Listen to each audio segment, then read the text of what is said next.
Sending a message saying, "Hey, how you doing?" is not networking. It's a waste of everyone's time.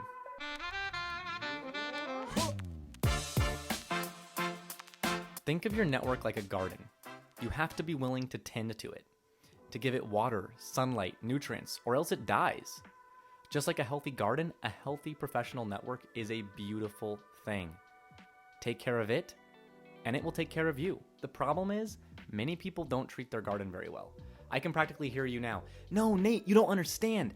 I have a whole strategy and everything. I have a beautiful fancy spreadsheet and I keep track of everyone in my network and I reach out to them every other month. It's even color-coded."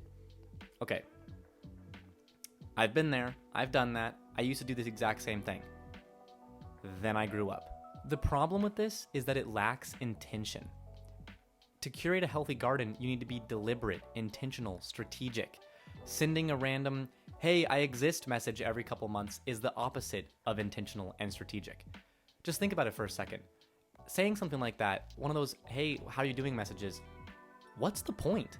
Because a perfectly reasonable response to that question is, "Yo, I'm doing fine. Life's good." What have you accomplished there? Nothing. And that's if you even get a response. You have to remember, many professionals these days are too busy to even live their own lives. It's hard for them to justify spending time answering your pointless questions. Some may even be offended. Simply put, garbage in, garbage out.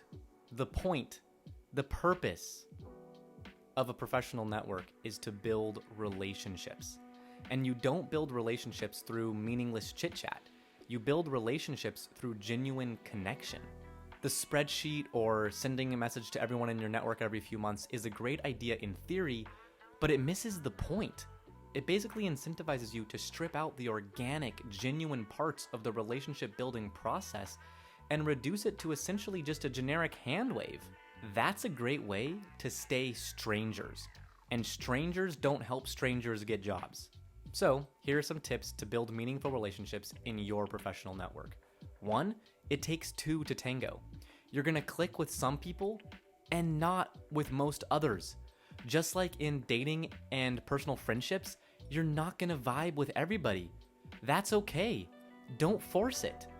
A small, beautiful garden with a healthy harvest always beats a dying, ugly garden, even if it's giant. Quality over quantity.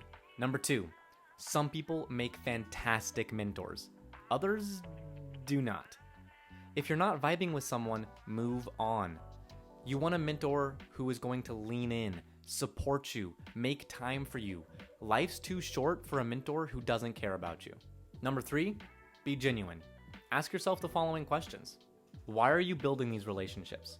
What do you want out of them? Are you wanting to get specific information out of them? Do you want them to refer you for an open position?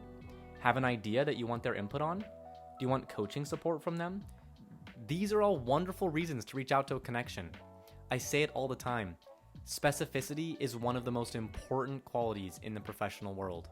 Be specific when you reach out, have a plan, have a goal. Keeping in touch for the sake of keeping in touch is not a goal. You're going to have a much better time building relationships if you reach out only when you have a concrete ask versus reaching out when your spreadsheet tells you that you should. If you have nothing to ask someone, that's fine. Take your time. If the relationship has a future, the person isn't going to need a random reminder of, "Oh, you exist" every few months to want to support you. I guarantee you, no mentor has ever said, "Oh, wow, this person has a super relevant and compelling question that's extremely specific to my career and field. Oh, well, they forgot to send me the 'Hey, I exist' text last month. I guess I'll ignore them." Number 4 is bring your personality into it. When I get a message that says, "Hey, what are you up to?" from a connection of mine, the first thing I think is that they're probably going down the line sending this type of message to every single person in their network just because. The second thing I do is send them a link to this video. You don't want your connections to feel like they're a line in a spreadsheet. And finally, stay flexible and creative. Every relationship is different. Some people you may reach out to every few weeks. Others may go years between reaching out. Sometimes you might hang out with people in person and do real-world activities. Other mentors and connections might be just virtual phone calls and sending texts occasionally. Sometimes you might keep relationships strictly professional, others you might befriend in a personal manner. It doesn't matter. As long as you're keeping it genuine and concrete, they can all be valuable.